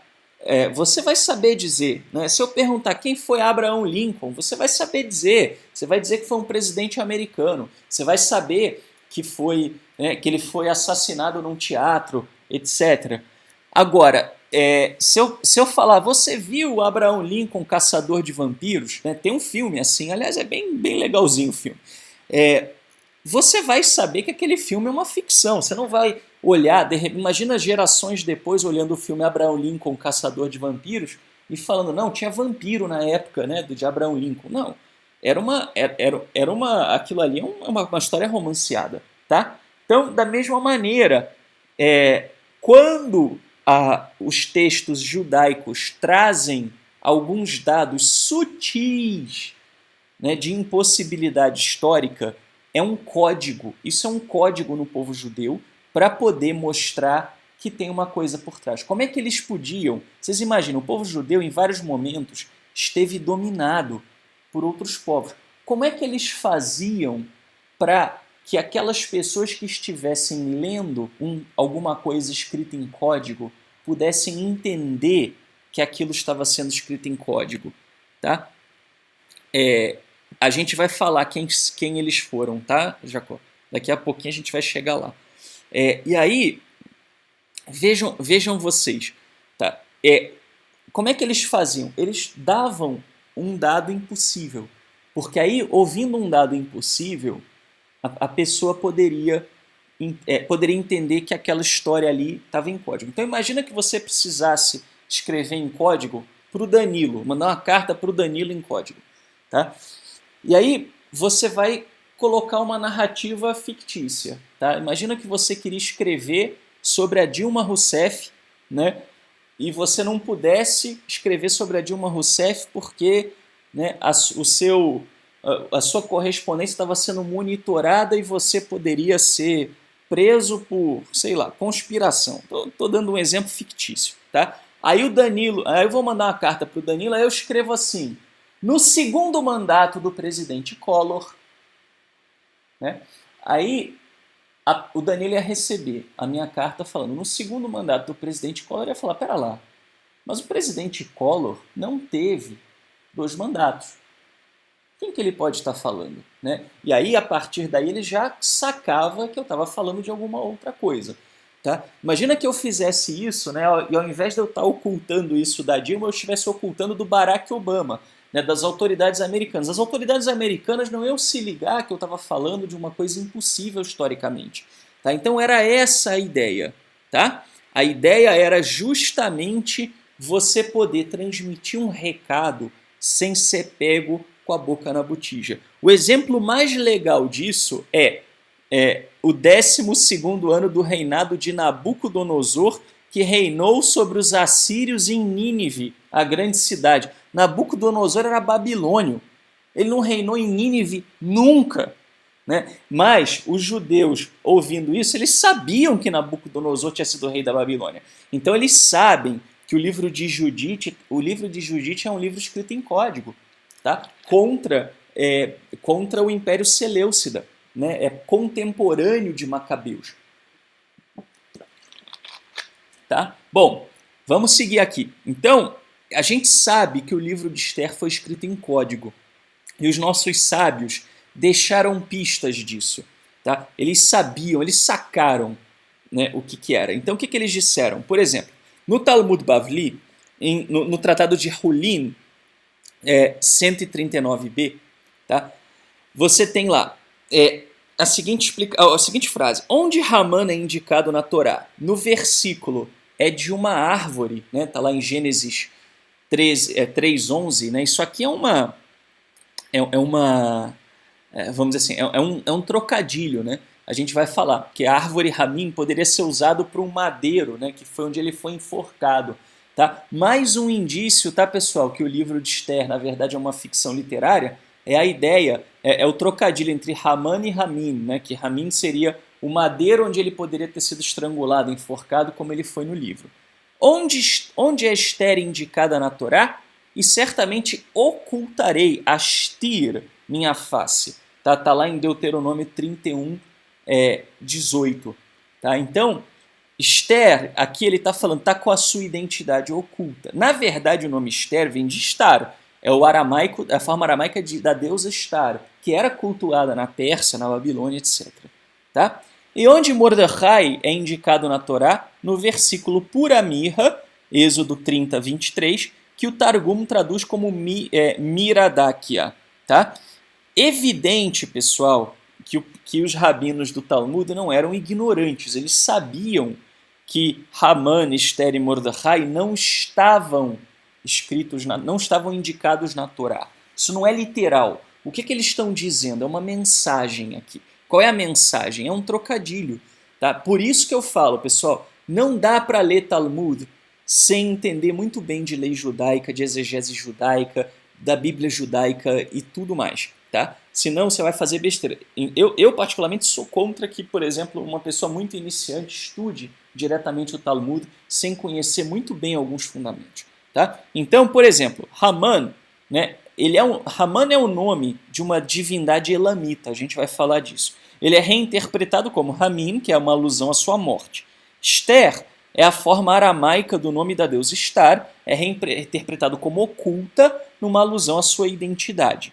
E Mordecai, significando pertence ao deus Marduk, possivelmente um nome associado a sacerdócio, né, porque era alguém consagrado a Marduk. Tá? É reinterpretado como se referindo ao sacerdócio do Eterno, né, porque a mirra era usada, né, para fazer o incenso do templo. Tá? Bom, qual é o segredo da Megilá, então? Né? Se ela não é um texto histórico, e se ela é um texto em código, o que ela esconde? Vamos falar primeiramente da temática, tá? Porque a Megilá ela tem dois segredos. O primeiro é o tema, o outro é a mensagem. Tá? Porque aquele negócio, quando eu mando uma mensagem escrita, né, para o Danilo, como naquele meu exemplo, eu falo no segundo mandato do presidente Collor, né, estou falando isso para ficar claro para ele que é uma mensagem cifrada, mas eu estou usando, né, por que eu vou usar o nome do Collor? Tem um motivo. Então por que esses nomes aparecem? Tá? A origem não é muito certa. Você não tem nenhum acadêmico que possa dizer assim para você, não, isso, a gente tem 100% de certeza da origem. Tá? Mas a explicação mais provável, que é praticamente unânime no meio acadêmico, inclusive entre acadêmicos judeus, tá, é a seguinte, é de que a festividade com o nome Purim, ela era um costume estrangeiro, tá? Ela existia na Babilônia, e os judeus importaram esse costume. Tá? E ela foi reinterpretada à luz do monoteísmo. Várias práticas, né, pessoal, desde a Torá, foram reinterpretadas para serem adequadas ao monoteísmo. Eu sempre falo disso, Maimônides falou disso, né? Então, assim, a Torá não inventou nada, pegou coisas que as pessoas estavam habituadas a fazer e falou, ok, então você vai fazer para o Eterno. Tá? Aqui é mais ou menos isso que foi feito pelos sábios judeus com uma prática, e vocês vão ver qual era essa prática. Tá? Então, a primeira coisa, os personagens Mordecai, e a gente tá chegando quase que ao final, tá? Então seja um pouquinho paciente. Os personagens Mordecai e Esther certamente representam as divindades babilônias. Marduk, né? Eu até botei uma de curiosidade aqui, no grego, né? Seria Mardokaios, né? Deus-chefe do panteão babilônio. Tá? Então o Deus-chefe da Babilônia, que também foi cultuado na Pérsia, e foi um dos motivos, né, que a Pérsia e a Babilônia conseguiram ter uma integração assim, com pouco conflito, né, foi justamente porque os sacerdotes do deus Marduk eles foram muito favorecidos. Tá? Então, o Marduk era o principal deus do panteão babilônio, e a sua consorte era a deusa da fertilidade Estar. Tá? Então, Mordecai e Esther se refere a Marduk e Estar. Isso é muito claro. E os personagens Haman e Washti, né, que a rainha não é, no hebraico bíblico, né, não é Vashti, é Washti, né, é um wall na frente, eles representam as divindades elamitas, Human, que era o deus-chefe do panteão elamita, e a sua consorte, Mashti. Tá? E aí, obviamente, houve um trocadilho, porque em persa, tá, antigo, né, se você trocar a primeira letra para Washti, significaria a melhor das mulheres. Ou seja, o que ele está querendo dizer? Que a Esther ocupou o lugar da melhor das mulheres mais...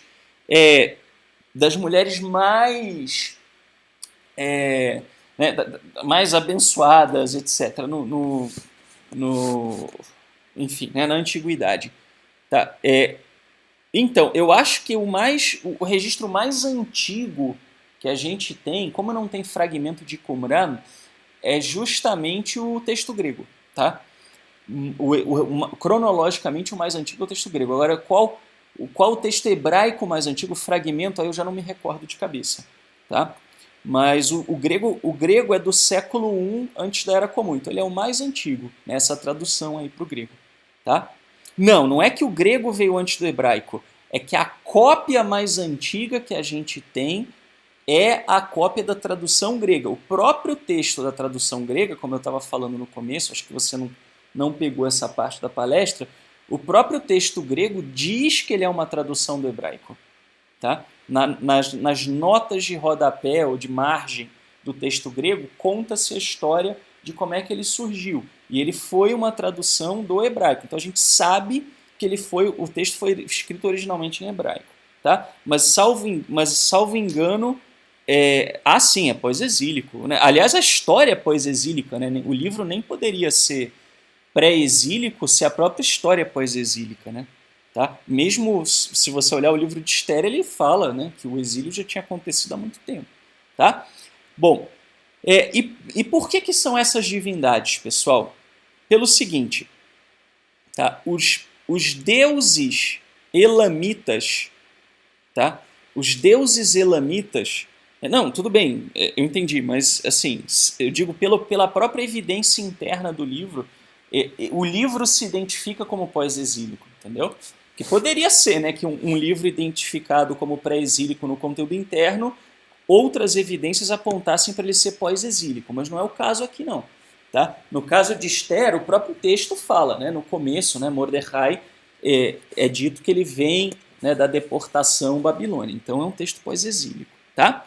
Bom, então assim, os elamitas, eles tinham dois deuses principais, que eram o Hamun e a Mashti. Tá? O Hamun, né, que era o deus do céu e da terra para os elamitas, né, e a Mashti, né, que era uma espécie de deusa também aí da fertilidade, esses dois deuses, né, dos elamitas, eles foram conquistados, os elamitas foram conquistados primeiramente pelos assírios e depois pelos babilônios. E quando os babilônios conquistaram os elamitas, o que acontecia? Os babilônios assimilaram um costume dos elamitas. Os elamitas tinham por hábito lançar a sorte, né, que é Pur, do assírio Puru, né, porque os elamitas tinham influência assíria, que significa pedra. Então, no início do ano, tá? No início do ano, o que acontecia? O que os elamitas faziam no início do ano? Eles pegavam e jogavam jogavam uma pedra, né, pedrinhas para lançar a sorte do ano. Eles faziam como se fosse um horóscopo do ano para as divindades perante Ramun. Então eles tinham esse hábito, tá? E aí, depois até eu esqueci de botar a nota de rodapé da obra que fala isso, na outra página eu coloquei, né, que é o Esther Unmasked, Solving 11 Mysteries of the Jewish Holiday and Liturgy. Mas aqui esse aqui tinha uma outra obra, depois vocês me cobram lá no grupo, eu coloco, tá, para vocês. Mas é um texto que fala sobre a antiga cultura elamita, assíria e babilônia, muito interessante. E aí o que aconteceu? Os babilônios adotaram essa prática, tá? Então os babilônios, só que os babilônios, o que eles fizeram? Era muito comum isso, tá? Na antiguidade funcionava assim: se você tinha, né, a seguinte situação, então o Joaquim ia lutar com o José. O Joaquim era rei de Moabe e o José era rei de Edom. Aí eles iam lutar. Aí o rei, o José prevalecia, né? Então o rei de Edom prevalecia sobre Moabe. Aí isso era escrito numa mitologia religiosa como se o deus de Edom tivesse vencido o deus de Moabe. Tá? Isso era muito comum. Por isso que a Bíblia judaica, a Bíblia hebraica, ela toma muito cuidado de dizer para o povo que se o povo foi exilado, não é porque o Eterno foi derrotado, é porque o povo não foi fiel.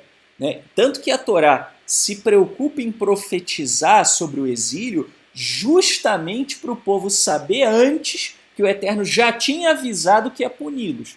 Tá? Porque na cultura semita antiga, um exílio seria interpretado assim: a divindade de um outro país derrotou a divindade de um país mais recente. Até hoje, nas religiões animistas, você vê um pouco disso, né? Assim, você vai numa religião afro, né, e se o teu chefe brigou com você, né, às vezes um camarada vira e fala assim para você: é porque o orixá do teu chefe brigou com o teu orixá. Você tem isso, né, hoje nas religiões animistas. E era muito parecido nas religiões politeístas antigas do Oriente Médio. Tá? Então, eles faziam esse festival, né, de Pur, de lançar sorte para os deuses, mas eles mudavam. Eles diziam que Marduk e Ishtar tinham vencido sobre o que? Hamun e Mashti. E que então a sorte Pur seria lançada para as divindades Marduk e Ishtar, né? Ou principalmente para Marduk, e não mais para Hamun. Então olha só que interessantíssimo. Tá? Na verdade, a história, tá? O texto, a essência da história do livro de Esther vem dessa prática que os judeus absorveram na época do exílio babilônio, tá? E eles mantiveram essa prática, e aí, obviamente, o que os sábios de Israel fizeram? Eles procuraram eliminar o paganismo dessa prática e torná-lo uma prática monoteísta. Mas ao fazerem isso, eles usaram, vamos dizer, o mesmo pano de fundo. Né? Então, Marduk virou Mordecai, Ishtar virou Esther, tá?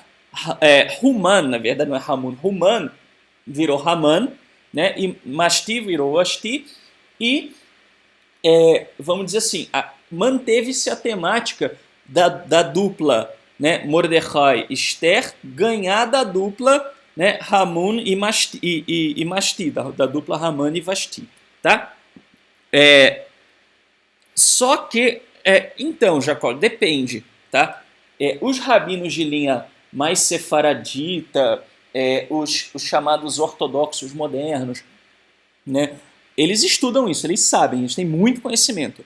Tá? Infelizmente, no meio ultra-ortodoxo, isso é fato, tá? Isso não estou falando isso de maldade, isso é fato, mas normalmente as pessoas são extremamente ignorantes, tá? Em termos do mundo em geral. Claro, muitas vezes é proibido até de assistir televisão, né? Então, então você tem muito claramente isso, né, acontecendo. Sim, Shlomo, tem vários que falam isso. Tá? Não tem um só, não, tem diversos. Né? Mas aqui eu trouxe acadêmicos, né? Justamente você tem acadêmicos israelenses importantes aí falando sobre isso. Tá? Agora, o que ocorre?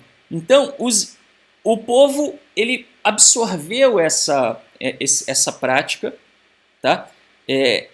Embora que um parênteses, tá, Shlomo? Assim, a gente tem que tomar muito cuidado também com um ad hominem a reversa. Não é o fato de uma pessoa ser rabino que significa então que está chancelada a verdade absoluta. Tá? Muito cuidado com essa pergunta para ela não inferir mais do que ela deve. Tá? Assim, você não necessariamente, né, você tem uma situação em que só os rabinos são capazes de trazer a verdade absoluta de tudo. Tá? Até a própria halakha, em dado momento, é dito. Maimônides escreve, nós pegamos o conhecimento astronômico dos gregos porque nós perdemos a nossa tradição. Ele fala isso explicitamente. Tá? Então a gente também tem que tomar cuidado. Embora neste caso haja, tá? Mais de um, haja vários, embora seja o caso, a gente não pode imaginar, né, que o fato de você não ter um rabino por trás de uma tese acadêmica, isso invalida a tese acadêmica. Tá?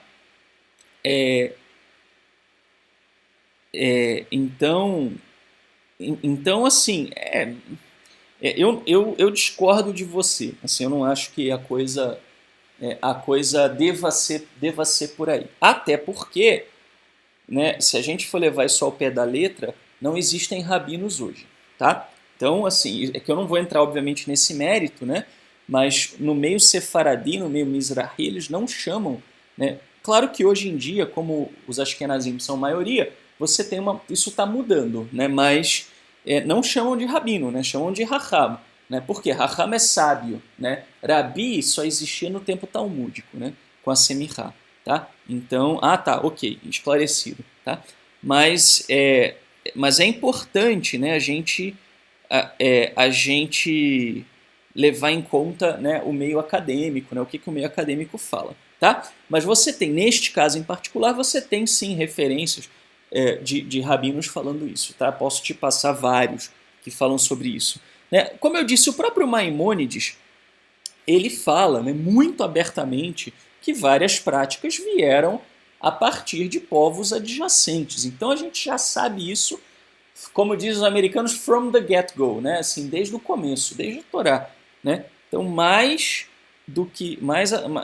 ainda, quanto mais outras. Né? Mas vamos seguir aqui. Tá? Então, assim, a história de Purim, ela corrige essa mitologia, tá? Mas ela vai também dar um recado. E agora vamos para a revelação. Tudo isso serviu de prelúdio para a grande revelação. Presta atenção na história de Esther. Tá? Presta atenção.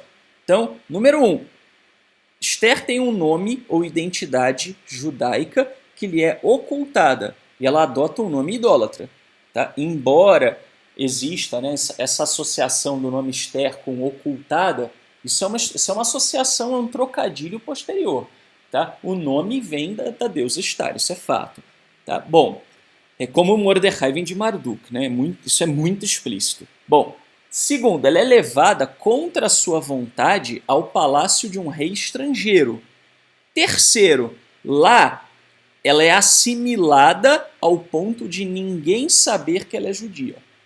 Quarta, um estrangeiro tenta exterminá-la. Quinta, ela teme se revelar como judia por um momento. Tá? Então, no primeiro momento, ela teme, ela tem medo de falar. 6. Aí o que acontece? O Mordecai fala, né? Num primeiro momento, não sei se vocês se recordam no livro de Esther, né?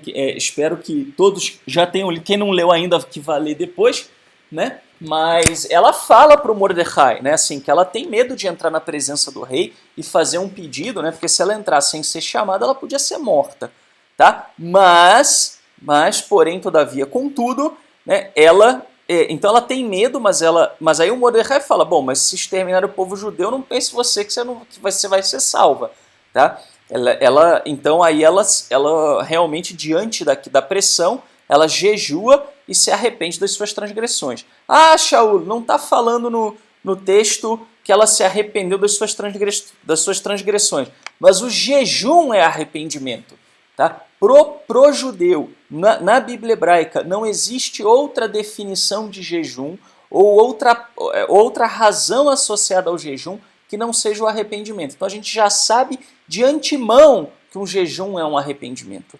Tá? Isso é diferente da prática cristã. A prática cristã traz o jejum com outros propósitos, mas na prática judaica, na prática da Bíblia hebraica, não há outro propósito que não o arrependimento. Tá? Bom, em dada circunstância, enfrenta o fato de se assumir perante o rei. Tá? Então, num dado momento, ela tem que respirar fundo e se assumir. Seus inimigos são vencidos primeiro nas redondezas. Tá? Então, decepcionado, Fernando? Desculpa, não entendi. Decepcionado com o quê? Eu não entendi a sua colocação. Se você puder, com o fato de ser de Esther ser uma história literária, mas isso não deveria te decepcionar, né? Porque, volto a dizer, o fato de você ter uma literatura inspirada não significa que essa literatura tem que ser histórica, tá? Eu falei muito sobre isso. Tome cuidado, senão eu vou ter que dizer que Cântico dos Cânticos não é inspirado. Porque Cântico dos Cânticos é um poema, está escrito lá. Cântico de Salomão, ou para Salomão. Ele é menos inspirado? Não é inclusive, para os sábios judeus, eles dizem que Cântico dos Cânticos é o livro mais santo, mais sagrado que existe. Né? Por quê? Porque, claro, o cerne da comunidade começa num casal, né? Então, poucas coisas são tão sagradas quanto um casal. Dá origem a uma família, a família dá origem a um povo, né? Então, é a base de tudo, né? Então, assim, Fernando, cuidado, tá? A gente não pode achar que pelo fato de uma obra ser literária, ela é menos importante. Tá cheio de parábola no Tanar, na Bíblia hebraica. Nem por isso essas palavras são menos verdadeiras. Tá? O livro de Mishle Shlomo, literalmente Parábolas de Salomão. Literalmente, é o nome do livro, Parábolas de Salomão. Na verdade, são as primeiras palavras do livro. Nem por isso é menos verdadeiro. Tá? Existe uma alegoria da sabedoria, andando na rua, falando no livro de Provérbios. Nem por isso ele é menos inspirado. Então, cuidado, pessoal. É o que eu falo. Às vezes, existe uma coisa que é a chamada crença de rua. Sabe? A crença de rua é aquela crença que não é oficial, mas que as pessoas acabam adotando. Tá? E existe uma crença de rua de que para ser inspirado tem que ser histórico. E nem sempre é assim. Tá? Mas eu não falei que a Torá inteira não é histórica, Fernando.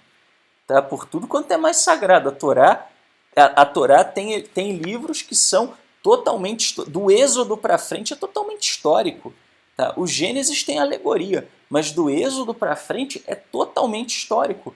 Do Êxodo a Deuteronômio é totalmente histórico. E aí você vai ter Josué histórico, Juízes é histórico. Né? Aí você vai ter também as histórias, as narrativas dos reis de Israel, são históricas. Tem bastante conteúdo histórico na Bíblia. Tá?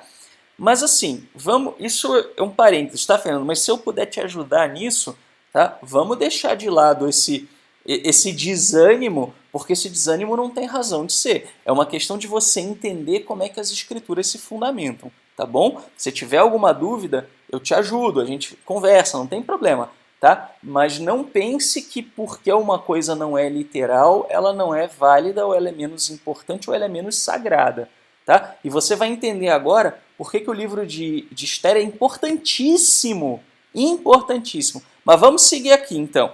Como eu falei, nome ocultado, levada contra a vontade, assimilada ao ponto de ninguém saber que ela é judia, Um estrangeiro tenta exterminá-la, ela teme se revelar, ela jejua e se arrepende de suas transgressões. Eu creio que isso é só um recurso literário para ênfase. Era um jejum muito importante. O número 3 é um número de ênfase na cultura semita. Tá? Em dada circunstância, enfrenta o fato de se assumir perante o rei. Aí que acontece? Aí dá tudo certo, os seus inimigos são vencidos primeiro nos arredores. Na cidade murada, os seus inimigos têm a derrota definitiva. Por isso que a gente celebra Purim hoje, e em Israel é amanhã. Né? Em Jerusalém é amanhã, quer dizer. Né? Por quê? Porque Jerusalém é uma cidade murada. Né? E se você não entender a simbologia do livro de Esther, você não entende o porquê dessa lei. Tá? E 10. Sua festividade, segundo os sábios judeus, será comemorada até na era messiânica. Muita gente olha e fala, por que isso? Né? Por que na era messiânica só vamos ter o livro de Esther, né, dos escritos e dos profetas? Por quê? Vamos comparar com uma certa, né, com um certo grupinho de pessoas chamado Israel? Vamos lá? Vamos fazer essa comparação? Israel tem seu nome e identidade ocultados em meio à cultura pagã idólatra. Contra sua vontade, Israel é exilado ao estrangeiro. Lá, sofre assimilação e torna-se irreconhecível. Estrangeiros tentam exterminá-la. Judeus assimilados temem viver a Torá e se revelarem como povo distinto. Em dado momento, Israel se convence e jejua, buscando o arrependimento. 7. Assume-se enquanto povo em sua identidade. Primeiro na diáspora, os seus inimigos são derrotados. Na cidade de Jerusalém, que é murada, será a sua vitória final. E essa vitória dará origem à era messiânica. Olha só o que eu acabei de dizer para vocês. Pega a história de Esther e compara com Israel. É Israel escrito do começo ao fim. Vamos olhar Mordecai agora? Mordecai, o que ele faz? Protege Esther, salva o rei estrangeiro da morte, recusa-se a se prostrar perante Hamã, recebe um decreto de morte, ele é honrado por Hamã a contragosto, ele lidera a luta contra os inimigos do povo judeu, torna-se vitorioso e anuncia aos seus irmãos a vitória. Mordecai é o remanescente fiel que pertence ao Eterno, né? E não a Marduk, né? E não às divindades estrangeiras. Olha só, o remanescente protege o povo de Israel, isso é dito em Isaías. Seu conhecimento levado ao estrangeiro redime as nações, também é dito nos profetas. Recusa-se a se prostrar perante a idolatria, é a própria definição do que é um remanescente. É perseguido e sofre morte, vários lugares, inclusive no profeta Isaías. Será honrado pelos seus inimigos a contragosto, isso é dito no final das profecias do Tanar. Liderará a redenção do povo judeu em suas batalhas, torna-se vitorioso e anuncia aos seus irmãos a vitória do Eterno. Então, olha só, pessoal, olha só, Esther, aqui, o que aconteceu? Os sábios judeus, na sua grande sabedoria, né, na sua conexão com o Eterno, porque muitas vezes esses sábios eram profetas, eram sacerdotes, na maioria das vezes, o que eles fizeram? Eles pegaram uma prática pagã, tornaram essa prática monoteísta e ainda incluíram uma mensagem codificada de uma profecia completa, inteira. Todo o destino de Israel está escrito dentro do livro de Esther. O livro de Esther é uma profecia escrita em código. Por quê? Porque, pessoal, desde os tempos do exílio, Israel não teve mais independência. Primeiro foram os persas, né, que, tudo bem, fizeram uma grande benesse ao povo judeu. A gente não deve esquecer disso, tá? Aliás, a gente não deve odiar o Irã, mesmo com todas as questões de Ahmadinejad e outros loucos, que nós somos muito gratos aos persas, Nós temos uma dívida de gratidão com eles, tá? Então, mas mesmo assim, a gente estava na esfera de poder e de influência deles. Depois, estivemos na esfera de influência e poder dos gregos, depois dos seleucidas, depois dos romanos. Imagina você um livro que fala sobre Israel tá assimilado no meio de um povo e se redimir e voltar para a Torá, escrito ipsis litteris. Vocês acham que ia passar? Vocês acham que ia circular com facilidade? Tá? Com certeza não. Com certeza seria impossível disso acontecer. Tá? É por isso, pessoal, que os sábios judeus falam, tá, que Haman era descendente de Amalek. Vocês já devem ter ouvido essa teoria, né? Agora, o que acontece? É aquilo que eu falo, é a diferença entre, né, o estudo e a ignorância, né? Quando você vê o pessoal que começa a literalizar tudo, você tem um problema. Amalek foi derrotado no tempo dos reis de Israel. Acabou, não tem mais notícia de Amalek depois disso. Então isso não é literal. Mas o que Haman representa no livro de Esther? Representa todos aqueles que tentaram nos destruir. Nesse sim. Oi? Ficou sem som? Eu repito, não tem problema. Tá? Então vamos lá. O que acontece? Pessoal, voltando um pouquinho. Tá? Voltando um pouquinho então. O que ocorre? Nós temos então Haman. Tá? Vocês já devem ter visto os comentários, né? Alguns comentários midráshicos dizendo que Haman era descendente de Amalek. Vocês já ouviram essa teoria? De que Haman era descendente de Amalek? Tá? Então, você não pode levar isso ao pé da letra, pessoal. Né? Olha o problema. Né? Como eu falo, é o problema da ignorância de olhar o Midrash como diz Maimônides, olhar o Midrash como se fosse literal. Tá? Amalek mesmo foi exterminado da terra, tá? Nos tempos do rei Saul, não sobrou mais, salvo engano nos tempos do rei Saul ou de David, um dos dois, tá? Mas foi exterminado, acabou, morreu, não tem mais Amalek, tá? Então o que tem, sim, isso está no Talmud. Então quando é dito que o Haman ele era descendente de, porque você tem isso na cultura semita. Né, quando você fala, por exemplo, né, filhos da justiça, é uma pessoa que tem aquela característica. Tá? Então, assim, o Haman, ele representa o antissemitismo, ele representa o ódio a Israel, ele representa os inimigos do povo do Eterno. Tá? Então é nesse sentido, não é literal, não é que ele era um descendente biológico de Amalek, porque seria impossível. Amalek foi exterminado. Como é que você vai achar que um persa vai ser descendente de um amalequita séculos e séculos depois que o povo de Amalek foi destruído? Não é literal isso, tá? Então cuidado com a superliteralização. Né? Então, pessoal, o que acontece? Tá?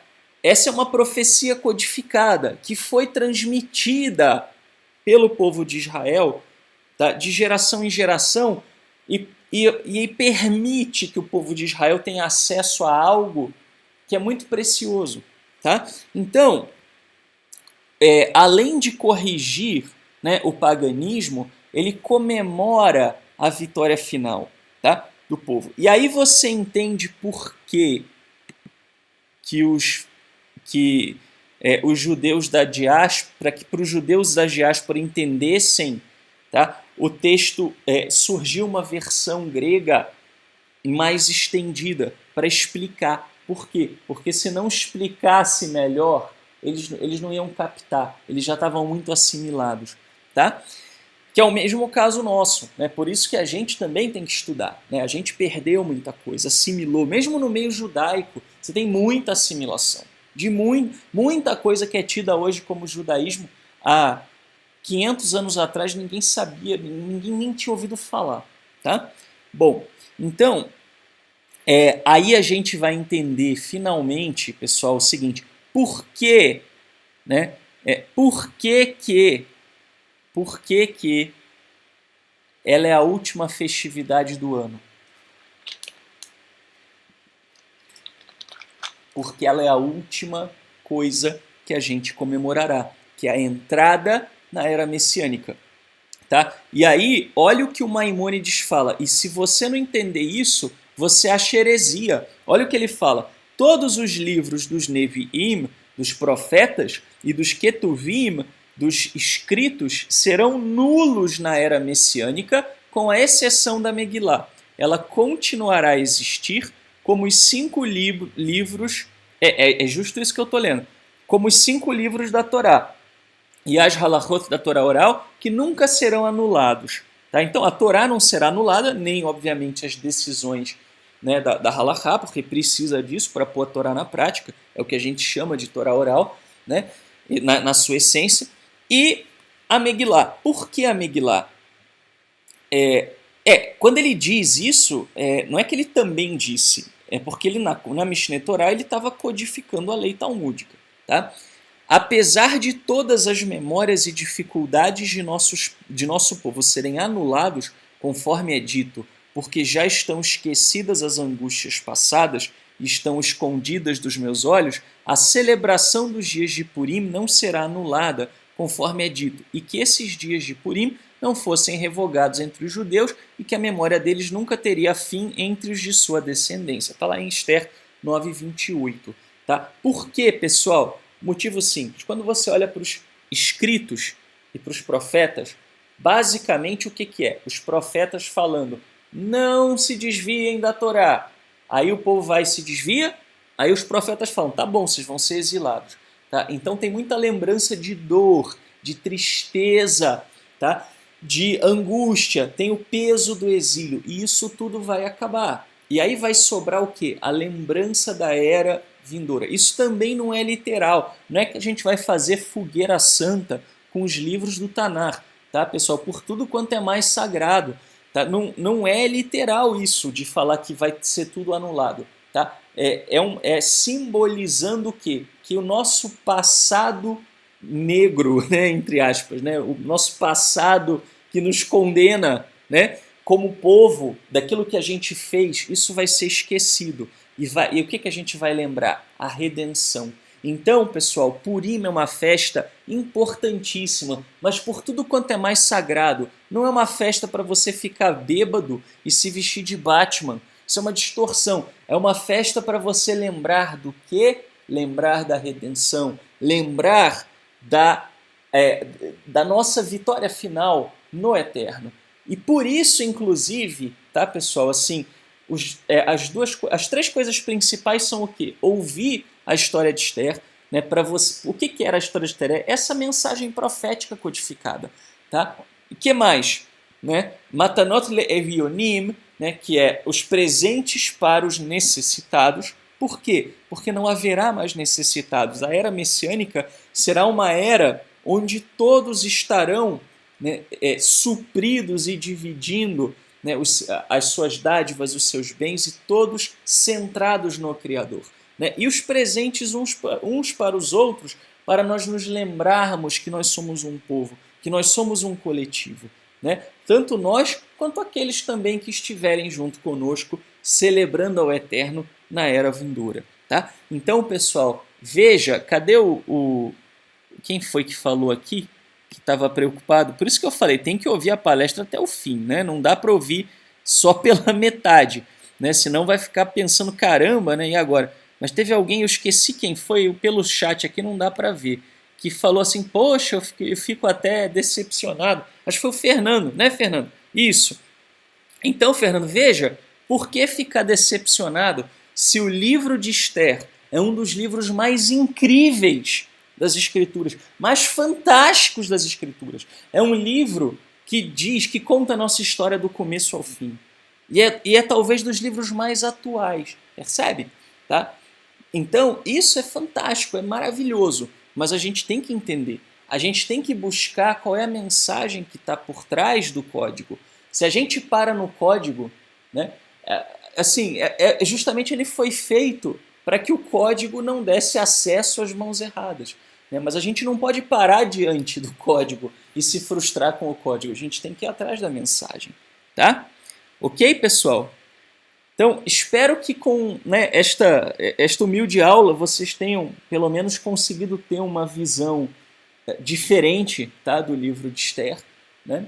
Evidentemente, vocês também encontrarão por aí pessoas com uma leitura diferente da minha.